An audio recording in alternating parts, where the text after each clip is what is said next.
Restez connectés à l'actu en Aunis avec Super U, commerçant autrement à Maran. Le 2 janvier dernier, la commune de Saint-Sauveur-d'Aunis a vu sa déchetterie se transformer. Maintenant, ne l'appelez plus déchetterie, mais centre de revalorisation des déchets que Marie Lepage, coordinatrice des déchetteries chez Cyclades, nous en précise les caractéristiques. Alors, ce centre de valorisation et non déchetterie, effectivement, a été conçu sur un site qui fait 1,7 hectare pour 1,7 million d'euros. Les travaux ont duré environ 8 mois et vous avez devant vous 22 quais qui nous permettent d'accueillir donc 22 bennes et toutes les filières de tri qui existent à l'heure d'aujourd'hui, environ une trentaine.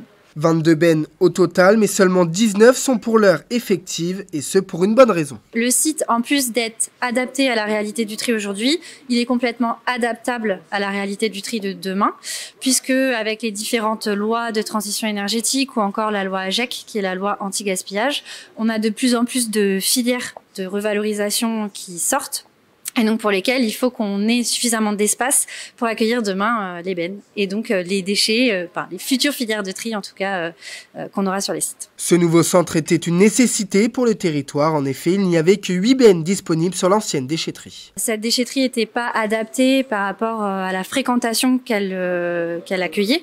On avait à peu près 46 000 passages à l'année, ce qui en faisait notre 4e site en termes de fréquentation.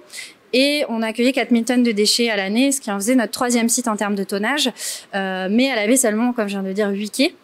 Donc 8 bennes, on ne pouvait pas trier suffisamment et on ne pouvait pas accueillir les gens dans des conditions de sécurité et de circulation qui étaient optimales. Donc il était vraiment nécessaire de la retravailler et de l'agrandir pour être, comme je l'ai dit, en accord avec les réalités du tri et les réalités réglementaires aussi en termes de circulation. Il y a une grande nouveauté, une particularité sur ce centre, la Cyclabox, et la distinction de revalorisation des déchets prend alors tout son sens. L'idée de ce lieu, c'est de permettre aux gens de déposer des déchets qui seraient encore utilisables mais dont ils souhaitent se séparer.